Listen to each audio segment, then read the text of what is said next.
അയ്യപ്പേട്ട, നിലമ്പൂർ ഉപതെരഞ്ഞെടുപ്പ് ഇപ്പോൾ അതാണ് കത്തി നിൽക്കുന്നത്. അപ്പോൾ ഇടഞ്ഞു നിൽക്കുകയാണ് അൻവർ. അൻവർ ഇപ്പോൾ പറയുന്നത് ഞാനിനി മറ്റാരുമായിട്ടും സംസാരിക്കില്ല, ആകെ സംസാരിക്കാൻ പോകുന്നത് KC വേണുഗോപാലുമായി മാത്രമാണ് എന്നുള്ളതാണ്. അപ്പോൾ സതീശൻ്റെ നയങ്ങൾ വെറുതെ ആകുമോ? സതീശൻ്റെ നയങ്ങളെന്നല്ല, സതീശൻ്റെ തീരുമാനം അത് സതീശൻ്റെ മാത്രം തീരുമാനമല്ല. ഈ KPCCയുടെ പുതിയതായി ഇപ്പോൾ എടുത്തിട്ടുള്ള സണ്ണി ജോസഫ് ഉൾപ്പെടെയുള്ള ഒരു ടീമിൻ്റെ തീരുമാനമാണ്. എന്നാലും സതീശൻ തന്നെയാണ് അൾട്ടിമേറ്റ് എന്ന് പറയുന്നത്. ഇപ്പോൾ KC വേണുഗോപാലിനോട് അദ്ദേഹം പറയും എന്ന് പറയുമ്പോൾ അതിൽ K സുധാകരൻ്റെ ബുദ്ധി കൂടെയുണ്ട്. നമ്മളൊക്കെ വായിച്ചെടുക്കാൻ കഴിയും. കാര്യം K സുധാകരൻ ഇന്നലെ സംസാരിച്ചിട്ട് പോകുമ്പോൾ അൻവർ UDF-നൊപ്പമാണ് എന്നൊരു വാക്ക് അദ്ദേഹം പറഞ്ഞു വെച്ചിട്ടാണ് പോയത്. അപ്പോൾ K സുധാകരന് ഇപ്പോൾ അദ്ദേഹത്തിനോടൊപ്പം നിൽക്കുന്ന ഒരു പ്രമുഖ നേതാവ് AICC-യിൽ KC വേണുഗോപാലാണ്. അപ്പോൾ KC വേണുഗോപാലിൻ്റെ വാക്കിന് ഒരുപാട് അർത്ഥമുണ്ട്. KC വേണുഗോപാൽ എന്ന വ്യക്തിക്ക് ദേശീയ രാഷ്ട്രീയത്തിൽ AICC-യിൽ വളരെ പ്രാധാന്യമുണ്ട് എന്നുള്ളത് തന്നെയാണ് ഇവിടെ PV അൻവർ പറയാതെ പറയുന്നത്. അപ്പോൾ നമ്മൾ ഇത്രയും ഇത് പറയുമ്പോൾ നമുക്ക് പറയാൻ കഴിയുന്ന 1-2 കാര്യങ്ങളുണ്ട്. അതായത് PV അൻവർ ചെയ്തിട്ടുള്ള കുറച്ച് തെറ്റുകളൊക്കെ ഉണ്ട്, ഒരുപാട്. നമ്മൾ അത് ഇന്നലെ സംസാരിച്ചു. ഇന്നിപ്പോൾ നമ്മൾ നേരത്തെ സംസാരിച്ചപ്പോഴും സതീശൻ്റെ തീരുമാനം അത് ഒരു എന്താ പറയുക, കോൺഗ്രസ് പാർട്ടിയിൽ വന്നിരിക്കുന്ന ഒരു മാറ്റം, ഇപ്പോൾ വന്നിട്ടുള്ള ഒരു സമൂലമായ മാറ്റം, ഒരു പ്രൊഫഷണൽ അപ്രോച്ചിൽ വന്നിരിക്കുന്നതാണ് എന്ന് നമ്മൾ പറയും. പക്ഷേ എങ്കിലും കോൺഗ്രസ് പാർട്ടിയെ സംബന്ധിച്ച് അവർ ചർച്ചകൾ നടത്താറുണ്ട്. പിന്നെ ജനാധിപത്യ പാർട്ടി ആയതുകൊണ്ട് തീരുമാനം ഇരുമ്പൊലക്കയല്ല എന്ന് തന്നെ അവർ പറയാറുണ്ട്. CPM-നെ സംബന്ധിച്ച് തീരുമാനം ഇരുമ്പൊലക്കയാണ്. അപ്പോൾ ഇരുമ്പുലക്ക മാറ്റാൻ വലിയ ബുദ്ധിമുട്ടാണ്. അപ്പോൾ അതുകൊണ്ട് കോൺഗ്രസ് ഈ ഇരുമ്പുലക്ക പരിപാടി ഇല്ലാത്തതുകൊണ്ട് അവർ ചർച്ചകളിലേക്കൊക്കെ പോകാറുണ്ട്. അതിന് ഉദാഹരണമാണ് ഈ സതീശനെ പ്രസിഡന്റ് ആക്കുന്നതിനെ സംബന്ധിച്ചുണ്ടായ ആകെ ഒരു പുകിലിന് സതീശനെയല്ല സുധാകരനെ പ്രസിഡന്റ് ആക്കുന്ന KPC പ്രസിഡന്റായി അദ്ദേഹം തുടരുന്നതിനെ സംബന്ധിച്ചുണ്ടായ വിവാദം, ആ പുകിലിനൊരു മാറ്റമുണ്ടായി സണ്ണി ജോസഫിനെ കൊണ്ടുവന്നതിൻ്റെ പിന്നിൽ അവർ സമവായ ചർച്ചകൾ പോയതുകൊണ്ടാണ്. പഴയ നേതാക്കളെ വിളിച്ചു, അതായത് ഈ വിഷയം വന്നപ്പോൾ ആന്റണിയെ നിർത്തണം എന്ന് പറഞ്ഞുള്ള വിഷയമൊക്കെ ഓർമ്മയുണ്ടല്ലോ. അത് AICC എടുത്ത് നല്ലൊരു തീരുമാനം. കാര്യം പഴയ നേതാക്കളുടെ അഭിപ്രായം ചോദിക്കുക എന്നുള്ളൊരു വലിയ കാര്യമാണ്. അത്തരത്തിൽ ഇപ്പോൾ അൻവർ KC വേണുഗോപാലിൻ്റെ അടുത്തേക്ക് പോകുക എന്ന് പറയുമ്പോൾ സുധാകരൻ വഴിയാണ് അദ്ദേഹം ഈ പോയ തീരുമാനം എന്നേ നമുക്ക് പറയാൻ പറ്റും. സുധാകരൻ ഇന്നലെ കണ്ടിട്ട് ഇറങ്ങുമ്പോൾ പറഞ്ഞത് അൻവർ UDF-നൊപ്പം തന്നെയായിരിക്കും. സുധാകരൻ അദ്ദേഹത്തിന്റെ ശക്തി ക്ഷയിച്ചിട്ടില്ല എന്ന് മനസ്സിലാക്കി കൊടുക്കാൻ ഈ ഒരു അവസരം ഉപയോഗിക്കും. സുധാകരന്റെ ശക്തി ക്ഷയിച്ചിട്ടൊന്നുമില്ല. സുധാകരന്റെ ശക്തി സുധാകരന്റെ ശക്തി ക്ഷയിപ്പിക്കാൻ ഇവരെല്ലാം കൂടെ നോക്കിയതാണ്. ഇപ്പം നമ്മൾ VD സതീശനെ പറയുമ്പോൾ ഇതിനകത്ത് ഒരു കാര്യം കൂടെ പറയാതെ പറയേണ്ടി വരും. VD സതീശൻ ഒരു ഹിന്ദുത്വ ചായ്വുള്ള കോൺഗ്രസ്സുകാരനാണോ എന്നൊരു സംശയം പലയിടങ്ങളിൽ പറയാതെ പറയുന്നുണ്ട്. അൻവറിനോട് അതായത് അദ്ദേഹത്തിന് ഒരു എന്താ പറയുക, ഒരു ഹൈന്ദവ ബന്ധം വളരെ കൂടുതലുള്ളതുപോലൊരു തോന്നലുണ്ട്. അങ്ങനെ പലയിടത്തും പറയുന്നുണ്ട്.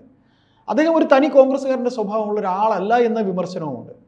ഇപ്പോൾ അൻവറിനെ നിർത്താത്തതിനെക്കുറിച്ച് PJ കുര്യൻ തുടങ്ങിയിട്ടുള്ള പല ആൾക്കാരും, K മുരളീധരൻ പറഞ്ഞു, PJ കുര്യൻ പറഞ്ഞു, പിന്നെ പല സീനിയർ നേതാക്കളും പറഞ്ഞു. അപ്പോൾ നമ്മൾ നേരത്തെ സംസാരിച്ചു പറഞ്ഞത് KPC പ്രസിഡന്റ് സ്ഥാനത്തേക്ക് വരുന്നതിനെ സംബന്ധിച്ച് രാഹുൽ ഗാന്ധി അഭിപ്രായം തേടി എന്ന് പറഞ്ഞു പല നേതാക്കളുമായി.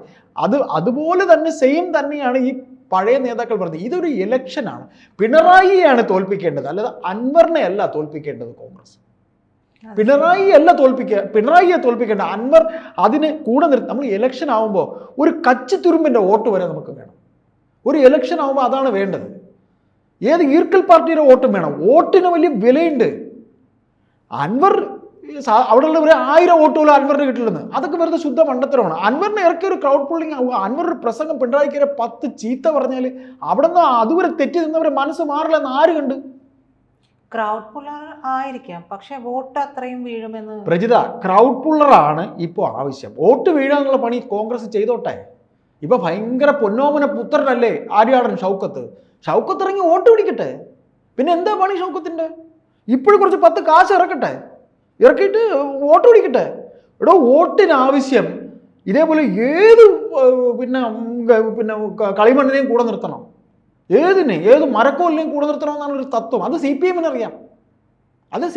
അറിയാം. ഇവിടെ സതീശൻ എടുത്തിരിക്കുന്ന തീരുമാനം അദ്ദേഹം ഒരു സ്റ്റേണായ കാര്യം.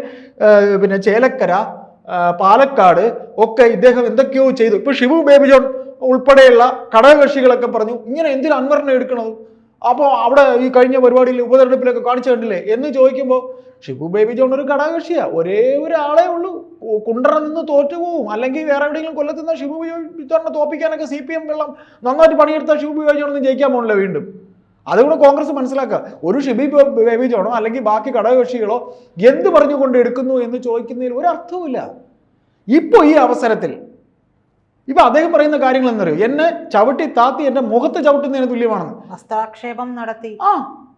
ഈ അവസരത്തിൽ ഇത് ചെയ്യാൻ പാടില്ല. കാര്യം നമ്മൾ നേരത്തെ പറഞ്ഞു എന്ന് വെച്ചാൽ സതീശൻ അത് ചെയ്ത ഒറ്റയ്ക്കുള്ള തീരുമാനം ഇവരെല്ലാം കൂടെ കാണും, സണ്ണി ഒക്കെ കാണും, പുതിയ പ്രസിഡന്റ് ഒക്കെ കാണും. ഇപ്പൊ സത്യത്തിലെ ഈ തിരഞ്ഞെടുപ്പ് അടുക്കുമ്പോഴല്ലോ ഈ ഒരു രാഷ്ട്രീയ പ്രവേശം എന്ന് പറയുന്നത് ഈ UDF-ലേക്ക് എപ്പോഴേ അദ്ദേഹം ശ്രമിച്ചുകൊണ്ടിരിക്കുന്നത് എന്നേ ഇതിനൊരു തീരുമാനം ഉണ്ടാക്കാമായിരുന്നു. ഇതിപ്പോ ഇലക്ഷൻ അടുത്തതിന് ശേഷം വെറുതെ പരസ്പരം ചെളി വാരി എറിയുന്നത് കണക്കാണ്. അതാണ് കോൺഗ്രസിന്റെ എത്രയോ നാളുകളായി UDF പ്രവേശം എന്ന് പറഞ്ഞുകൊണ്ട് അൻവർ കയറാത്ത അല്ലേ, പോകാത്ത ഇടങ്ങളില്ല. അൻവറിനെ സംബന്ധിച്ച് അൻവറും താന്നിരുന്നു, അൻവറും ഒരു ഘട്ടത്തിൽ നല്ലപോലെ താന്നിരുന്നു. കാരണം നിലനിൽപ്പിന്റെ കാര്യമാണ്. മുതലാളി ആയിരിക്കാം, പക്ഷെ രാഷ്ട്രീയത്തിൽ മുതലാളി ചമഞ്ഞതുകൊണ്ട് കാര്യമില്ലെന്ന് അക്ഷരാർത്ഥത്തിൽ ഈ പറയുന്ന അൻവറിന് മനസ്സിലായത് കൊണ്ടാണ്. അതെ, അതുകൊണ്ടാണ് അത്രയും താഴ്ന്നത്. ഇത് അന്നേ തീർക്കേണ്ട ഒരു വിഷയമാണ്. തീർച്ചയായിട്ടും ആ വിഷയം അന്ന് അത് സോൾവ് ചെയ്യേണ്ട സമയം കഴിഞ്ഞു. അപ്പൊ ഇതിപ്പോ ഇലക്ഷൻ വരുമ്പോൾ ആ ഷൗക്കത്തിന് നിർത്തണ്ട, ജോയി അദ്ദേഹം പറഞ്ഞു ശരി ആവട്ടെ. ഇന്നലെ സതീശന്റെ വർത്തമാനം എന്താണ്, അദ്ദേഹം UDF-നൊപ്പം നിൽക്കും എന്ന് അദ്ദേഹം പറയട്ടെ. അദ്ദേഹം പറയണമെങ്കിൽ അദ്ദേഹം ഇപ്പോഴും ബ്രാക്കറ്റ് കിടക്കുന്നതേ ഉള്ളൂ, ഇപ്പോഴും ബ്രാക്കറ്റ് കിടക്കുന്നതേ ഉള്ളൂ. ബ്രാക്കറ്റ് കിടക്കുന്ന ഞാൻ എങ്ങനെ പറയുന്ന അദ്ദേഹം ചോദിച്ചേ. ഇവർ തമ്മിലിരുന്നിട്ട് ഇങ്ങനെയാണ് ഒരു ധാരണയുണ്ടാക്കി ഒരുമിച്ച് വന്നിരുന്ന ഒരു പത്രസമ്മേളനം നടത്തിയിട്ടുണ്ടെങ്കിൽ എന്താ അന്തസ്സം? പ്രജിത, K. സുധാകരനൊപ്പം ഒരു പ്രസംഗം നടത്തുന്നതിന് ഇത്രയും ഈർഷ്യത ഉണ്ടായിരുന്ന സതീശൻ ഇദ്ദേഹത്തിനോട് ഇരിക്കും നിങ്ങൾ വിശ്വസിക്കണം? ചേട്ടാ ഇരിക്കണം. ഇപ്പൊ ചേട്ടൻ തന്നെ പലപ്പോഴും പറയില്ലേ രാഷ്ട്രീയമാണ്, അത് മനസ്സിലാക്കാനുള്ള സതീശനാണ്. സതീശൻ ഏതോ വലിയ സംഭവമാണെന്നൊക്കെ എല്ലാവരും അദ്ദേഹത്തിന് വേണ്ടിയുള്ള ചില കൂലി എഴുത്തുകാരെ കൊണ്ടൊക്കെ എഴുതിച്ചോണ്ടിരിക്കുക. കാണിച്ചതും ഒക്കെ അവിടെ നിൽക്കട്ടെ. ഞാൻ പറയുന്നത് ഈ ഒരു അവസരം വരുമ്പോൾ ഈ തൊഴുത്തിൽ കുത്ത് കാണിച്ച് ഇപ്പോഴുണ്ടായിട്ടുള്ള ഈ വിഷയം സ്പ്ലിറ്റ് ശരിക്കും കോൺഗ്രസിനെ ബാധിക്കും. ചോദിക്കട്ടെ, 10 വോട്ടെങ്കിൽ 10 വോട്ട് അൻവറിനുണ്ടെങ്കിൽ അത് ആർക്കാ കിട്ടേണ്ടത്? കോൺഗ്രസിനല്ലേ? ഇവരുടെ ലക്ഷ്യം എന്താ? പിണറായി വിജയനല്ലേ? ഇതിലും ഒന്നുമില്ലല്ലോ, തോളത്ത് തട്ടി അൻവറേ വാ ഒരുമിച്ച് അത് നടക്കില്ല. സതീശൻ ചെയ്യില്ല. അപ്പൊ ഇതിൽ നമ്മൾ പറഞ്ഞു വരുന്നത് PJ കുര്യൻ പറയുന്നു, K. മുരളീധരൻ പറയുന്നു, തലമുതിർന്ന നേതാക്കൾ K. സുധാകരൻ പറയുന്നു. അതാണ് അതിനകത്ത്. ഇതിനകത്ത് കുഞ്ഞാലിക്കുട്ടി ഒരു നല്ല ഗെയിം കളിച്ചിട്ടുണ്ട്. കുഞ്ഞാലിക്കുട്ടി ഇതിനകത്ത് വിലപേശലാണ് പ്രീത, ഏറ്റവും കൂടുതൽ വിലപേശലാണ്. ഈ അൻവർ കാണിക്കുന്നത് വിലപേശലാണെന്നാണ് ഇവർ പറയുന്നത്. അൻവർ വിലപേശിയാൽ എന്ത് തെറ്റ്? അൻവറിന് പിണറായി വിജയന്റെ ഭരണത്തിനെതിരെ രാജിവെച്ച് ഇറങ്ങുമ്പോൾ ഒരു വേള ഇവരെല്ലാം കൂടെ ചെന്ന് കെട്ടിപ്പിടിച്ചു തരണല്ലോ. പിണറായി വിജയനെ ഒരു ശബ്ദം കിട്ടി എന്നവർ ആഘോഷിച്ചതല്ലേ. അത് മനസ്സിലാക്കിയ ഒരേ ഒരാൾ K. മുരളീധരനും ചുരുക്കം ചില നേതാക്കളും മാത്രമേ ഉള്ളൂ. എന്നിട്ട് ഇപ്പോ അവരുടെ സ്വന്തം സ്ഥാനാർത്ഥിയെ നിങ്ങൾ നിർത്തിക്കോ. നിങ്ങൾ നിർത്തിയിട്ട് നിങ്ങൾ മത്സരിക്കാൻ ഇറങ്ങുമ്പോൾ എന്തിനും ഇദ്ദേഹത്തിന് ഇങ്ങനെ മാറ്റി നിർത്തണം? എടോ, വോട്ടാണ് ആവശ്യം, ഇലക്ഷൻ ടൈമാണ്. ഒരു പാട്ട് വരെ ഉണ്ട്, ഈ ഒരു കോമഡി പാട്ട് എന്തൊക്കെയുണ്ട്. പിന്നെ ഇതേപോലെ ഈ സമയത്ത് ഇപ്പോൾ ഞാൻ പറയട്ടെ, CPM-ന് ആ തത്വം അറിയാം. CPM എന്ന് പറയുന്ന പാർട്ടി അതാണ്, അവർക്ക് വോട്ട് പെട്ടിയിൽ വീഴ്ത്താൻ അവർക്ക് അറിയാം. അപ്പൊ അതുകൊണ്ട് തന്നെ CPM അവിടെ എത്ര വൈകി സ്ഥാനാർത്ഥിയെ പ്രഖ്യാപിച്ചു എന്ന് പറഞ്ഞാലും അതിലൊരു പ്രശ്നമാണ്. CPM-ന് അറിയാം നിലമ്പൂർ കിട്ടില്ല, CPM-ന് അറിയാം. എന്നാലും വെറുതെ അതങ്ങനെയാണല്ലോ. BJP വേണമെങ്കിൽ ഞങ്ങൾ നേടും, അതൊരു എക്സസൈസാണ്, നാവിൻ്റെ ഒരു എക്സസൈസ്. അത് ഗോവിന്ദൻ പറയും. ഗോവിന്ദൻ പറഞ്ഞാൽ ഇവിടെ ആൾക്കാർക്ക് വെള്ളിയാഴ്ചയൊക്കെ ഉണ്ട്. ഗോവിന്ദൻ പറഞ്ഞ ഉടനെ പിന്നെ നിലമ്പൂർ സീറ്റ് കിട്ടുമെന്ന് ഇവിടെ ധരിക്കാൻ എല്ലാവരും വന്ന് കുത്തുവോ? ഇതിപ്പോ എല്ലാവരും പറയുമല്ലോ, എല്ലാ മണ്ഡലങ്ങളിലും BJP സുരേന്ദ്രൻ മന്ത്രി എന്ന് പറയുമല്ലോ, BJP ഈ തവണ എന്നൊക്കെ പറഞ്ഞിട്ട് അങ്ങ് പറയുമല്ലോ. അതേപോലെ വെറും പാഴ്വാക്കട്ടേ ഉള്ളൂ. CPM-ന്റെ തത്വം എന്ന് പറയുന്നത് 10 വോട്ടെങ്കിൽ 10 വോട്ട്, ഓരോ വോട്ടെങ്കിൽ ഓരോ വോട്ട്. നിങ്ങളുടെ വീട്ടിൽ വോട്ട് ചോദിച്ചു വരുന്നു, അച്ഛൻ ഇന്ന പാർട്ടിക്കേ ഇടുള്ളൂ, അമ്മ ഇടത് ചാഞ്ചാടി നിൽക്കുക, പ്രജിതയും ചാഞ്ചാടി നിൽക്കുക. അത് രണ്ടും നമുക്ക് അടിക്കണം, ആ 2 വോട്ട് നമുക്ക് കൊണ്ടുവരണം. ഇതാണ് CPM-ന്റെ തത്വം. അതേപോലെ ഈ പറയുന്ന രീതിയിൽ ഈ അവസരത്തിൽ KC വേണുഗോപാലിനെ കാണുമെന്ന് പറയുമ്പോൾ ഈ പറയുന്ന സതീശനിട്ടൊരു നല്ല പണി വരുന്നു എന്ന് തന്നെ കരുതുക. കാര്യം ഇതെല്ലാം ഒരു അളവുകോലുണ്ട്. ഇപ്പൊ ഈ ഇലക്ഷനിൽ ഈ ഉണ്ടായിരിക്കുന്ന പുകിലൊക്കെ AICC ശ്രദ്ധിക്കുന്നില്ല എന്ന് കരുതാൻ പറ്റുമോ? ഉറപ്പായിട്ടും ശ്രദ്ധിക്കും. എന്തുകൊണ്ട് 10 വോട്ട് കിട്ടുമായിരുന്നു? 10 വോട്ട് നിങ്ങൾ അയാളെ കൂട്ടിക്കോ, എന്ത് അയാൾ പറഞ്ഞതൊക്കെ അങ്ങ് ക്ഷമിച്ചൂടെ എന്നൊരു വാക്ക്. ഇലക്ഷൻ കഴിഞ്ഞിട്ടായിരുന്നാലും ഒരു വാക്ക്. ഇപ്പൊ കുഞ്ഞാലിക്കുട്ടിക്ക് നല്ല ഒന്നാന്തരം ഗെയിമാണ് കളിച്ചിരിക്കുന്നത്. ഇദ്ദേഹത്തിന് വേറെ സീറ്റ് കൊടുക്കാം എന്നൊക്കെ പറഞ്ഞില്ല എന്നും ഒക്കെ പറയുന്നുണ്ട്. ഏതായാലും കുഞ്ഞാലിക്കുട്ടിക്കും ടീമിനും മുസ്ലിം ലീഗിനും ഭരണത്തിൽ വന്നേ പറ്റൂ UDF. അത് ആ പഴയ ലീഗ് ഇപ്പോൾ ചെന്ന് കോൺഗ്രസിനോട് വരുമ്പോൾ സതീശൻ ഏതോ ഭയങ്കര പ്രൊഫഷണൽ അപ്രോച്ച് ആയിപ്പോയി എന്നൊക്കെയാണ് പറയുന്നത്. സതീശന്റെ പ്രൊഫഷണൽ അപ്രോച്ചിന്റെ വശമാണ് ഈ കാണുന്നത് പറഞ്ഞത്. പക്ഷെ അത് കോൺഗ്രസ് പാർട്ടി നടക്കില്ല. CPM-ൽ വേണമെങ്കിൽ ഈ പറയുന്ന പിന്നെ അവരുടെ തീരുമാനം ഇരുമ്പോലൊക്കെ ആയിട്ടൊക്കെ വെക്കാം. പക്ഷെ ഇവിടെ അത് നടക്കില്ല. ഇത് ജനാധിപത്യ പാർട്ടിയാണ്. ജനാധിപത്യ പാർട്ടിയിൽ മുരളീധരൻ പറയുന്ന പോലെ എല്ലാവരുടെ അഭിപ്രായവും കേൾക്കണം. വോട്ടാണ് വലുത്. അൻവറെ UDF-ൽ കൂടെ നിർത്തണം. ഇടഞ്ഞു നിൽക്കുന്നവനെ കൂടെ നിർത്തി കിട്ടേണ്ട വോട്ട് കിട്ടിയിട്ട് എവിടെയെങ്കിലും ഒരു മണ്ഡലം കൊടുക്കുക. ജയിക്കുന്നത് ജയിക്കാത്തത് അയാളുടെ കാശുണ്ടല്ലോ, അയാൾ ജയിക്കണമെങ്കിൽ ജയിക്കട്ടെ, ഞങ്ങൾ നിർത്തി, തോറ്റുപോയി എന്നാൽ ജയിച്ചാൽ പറയാമല്ലോ. അവിടെയാണ് സതീശന്റെ ഇലക്ഷൻ സ്ട്രാറ്റജിയും സതീശൻ എന്ന നേതാവും കേരളത്തിൽ പ്രതിപക്ഷ നേതാവായിരുന്നുകൊണ്ട് എടുക്കുന്ന തീരുമാനം. അദ്ദേഹം തന്നെയാണ് പ്രകോപിതമായ രീതിയിലൊക്കെ കഴിഞ്ഞ ദിവസം സംസാരിച്ചത്. വേറെ ആരും സംസാരിച്ചിട്ടില്ല. ഇദ്ദേഹത്തിനെ അനുനയിപ്പിക്കാനായി കോൺഗ്രസ് നേതാക്കൾ ശ്രമിക്കുന്നു എന്നാണ് പറയുന്നത്. ഏതായാലും AICC ഇതെല്ലാം കാണുന്നുണ്ട്. AICCയുടെ നിരീക്ഷണമുണ്ട് എന്ന് തന്നെ ഈ കാട്ടിക്കൂട്ടുന്നവർ കരുതുക. KC വേണുഗോപാൽ അവസാന വാക്കാകും.